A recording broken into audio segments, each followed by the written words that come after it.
They're beautiful. They're glass. Any way you can make them more comfortable. No. But your magic. Women's shoes are as they are. Even magic has its limits. The most incisive portion of this chapter, the closest to truly recognizing complicity, comes as almost a footnote at the end of the chapter 4, a footnote which could have been a book in itself. Okay, she writes, when feminism first began, women talked openly about our desires to know men better, to love them for who they really are. We talked about our desires to be loved for who we really are, that is, to be accepted in our physical and spiritual beings, rather than feeling we had to make ourselves into a fantasy self to become the object of male desire. And we urged men to be true to themselves, to express themselves. Then, when men began to share their thoughts and feelings, some women could not cope. They wanted the old lies and pretenses to be back in place. In the 70s, a popular Sylvia greeting card showed a woman seated in front of a fortune teller gazing into a crystal ball. The caption on the front of the card read, "He never talks about his feelings." On the inside, the response was, "Next year at 2 p.m., men will start talking about their feelings, and at 2:05, women all over America will be sorry." When we hear another person's thoughts, beliefs, and feelings, it is more difficult to project onto them our perceptions of who they really are. It is harder to be manipulative. At times, women find it difficult to hear what many men have to say when what they tell us does not conform to our fantasies of who we want them to be. I think that this paragraph is probably the best line in the book, when she holds feminists to task. But here I want to challenge the old presumption that men do not express themselves or express their vulnerabilities. Men do express their vulnerabilities through so many ways. What do you think Shakespeare is doing? Andrei Tarkovsky, Akira Kurosawa, the countless Iranian filmmakers, do they not express male vulnerability through their amazing films?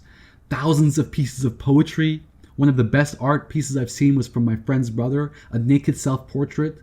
The portrait that portrayed vulnerability in a way that words can never express.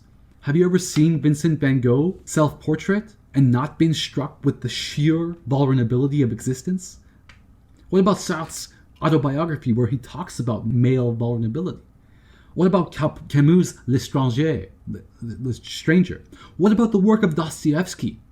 How can we forget all of these great works, from the most well-known to the least well-known, and come to the conclusion that males don't express vulnerability?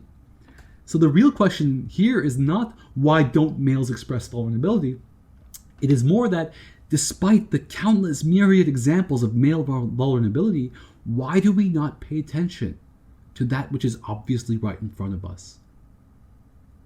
It is because we've been brainwashed by this neoliberal intersectional feminism that's taken over all of our institutions, that tells us that males don't express themselves when they clearly do, even in the realm of sport. Have you seen Cristiano Ronaldo cry? He's my second favorite footballer. Sorry, Ronaldo. I like Messi more. Feminism continually lies to us that males don't express vulnerability, and that the patriarchy is allied to capitalism. And when anyone, even women, have a dissenting voice, the power equals privilege and internalized sexism logic, social capitalism, comes into play to keep everybody in line. But actually, the situation is much worse than just pure propaganda. Because when men do express vulnerability in the most simplistic ways, how do feminists respond? It is too much emotional labor. Men need support groups for themselves. Male tears cups. I would propose to you, and this is the strong argument, I don't actually believe it. I would propose to you that if people, men and women, were actually listening to Van Gogh talk about his vulnerability at a younger age, that he would never even feel the need to create those self-portraits in the first place. Okay, this is just I don't believe in this. I'm just using this to illustrate the strong version of this point. whether existing within the modern, perpetually insecure, vicariously traumatized feminist society, or whether existing within a patriarchy whose primary goal is to worship the father, secondary goal is to protect women and place them on the pedestal. It's not man over women. It's the father, women, and then everybody else. A pedestal that they have still refused to get off of despite endless calls for equality. In both such societies, the patriarchal and the modern vicariously feminist societies, men are continually in a damned if you do, damned if you don't situation.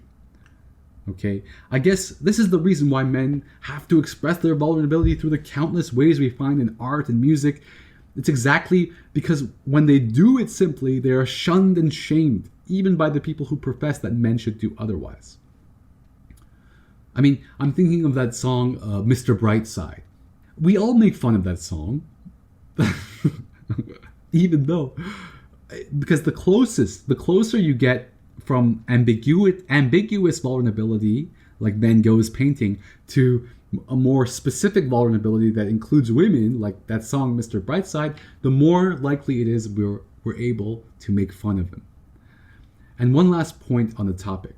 Have you ever seen a fully grown man cry? I once saw a fully grown man cry in the street in the middle of Montreal.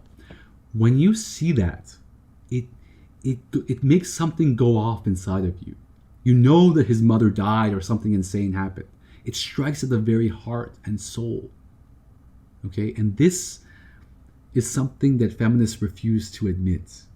Okay, when you see a man cry, it strikes something deep inside of you. Okay, you all have fatherly issues. Why? Because fathers have been excommunicated from the home. The role of the father is not even there. When men cry, not even the most hardened feminist can deal with this traumatic moment, especially the feminists, okay? Which brings to our last point. Love is traumatic. So to explain this last point, let's take a look at some examples or excerpts where Hooks ultimately talks about how authentic love casts fear away, which I think is the worst section of her work.